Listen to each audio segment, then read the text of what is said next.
class, how's it going? Here's a video to show you how to do this assignment. So we need to open up the Finale file, go to the Window menu and make sure that Main Tool Palette and Simple Entry Palette are showing. That's these. This is where you grab the various tools and notes you need. Okay, so step one is you need the chord symbols, and you do that with the chord tool. You look at the Roman numeral, you figure out what it is. So in the key of F, the 5 chord is yes, C. So we go to the chord tool, looks like that. Click once above the staff and you get a flashing cursor, type in a capital C, hit return, and you've now entered that chord symbol. Go over here. What's 6 in the key of F? Hopefully you quickly figured out that it's D minor. And on we go. You finish your chord symbols. That's step one. Step two, you got to notate your chords. So you grab a whole note from the palette and you might start with a root position chord, but you'll very quickly notice that it's not voice led and you are meant to voice lead. So remember the rules of voice leading. Keep common tones in the same voice. You can see, for example, that F has a C in it, so does the chord C, but it's not in the same voice. It's very far away, so we need to move that C up, and now it's good voice leading. Once you've run out of common tones, then you move by step, and that's the next best choice. And only as a last resort do you move by thirds. Okay, then you come down. That was step two, voice lead all the chords. Notice that the first part of the song is in F major, the second part is in the relative minor of D minor. And the key signature is already entered for you.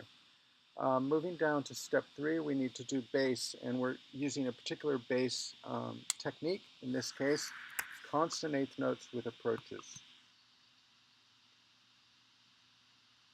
As you can see, these notes are not correct. This is a D, but that's a C chord.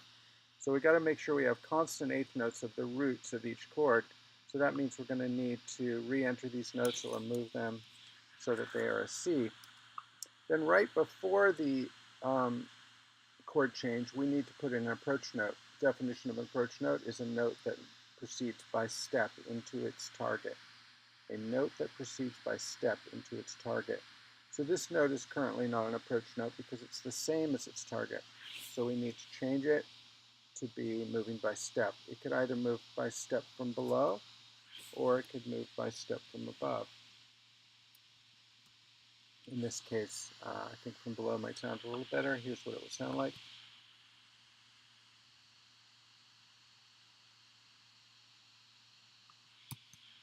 Okay. Now another, so that basically that's the base part of this assignment. Get all your constant roots in there, and then put in the approach note, moving by step into the target.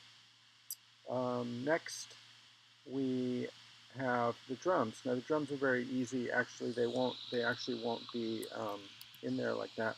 So you're going to grab the first measure, go to the selection tool, which looks like a arrow. The shortcut to get there is to press escape, and copy that, Command C, and then Command V to paste it, and just simply paste it over the rest of the song. Don't forget here, you're going to be interpreting your chord symbols in D minor. This is going to be D minor, this is going to be 5 minor in D minor, this is going to be flat 6 major in D minor, and so on. Once you're all done, play it back, notice what it sounds like, and then upload it under this assignment for credit.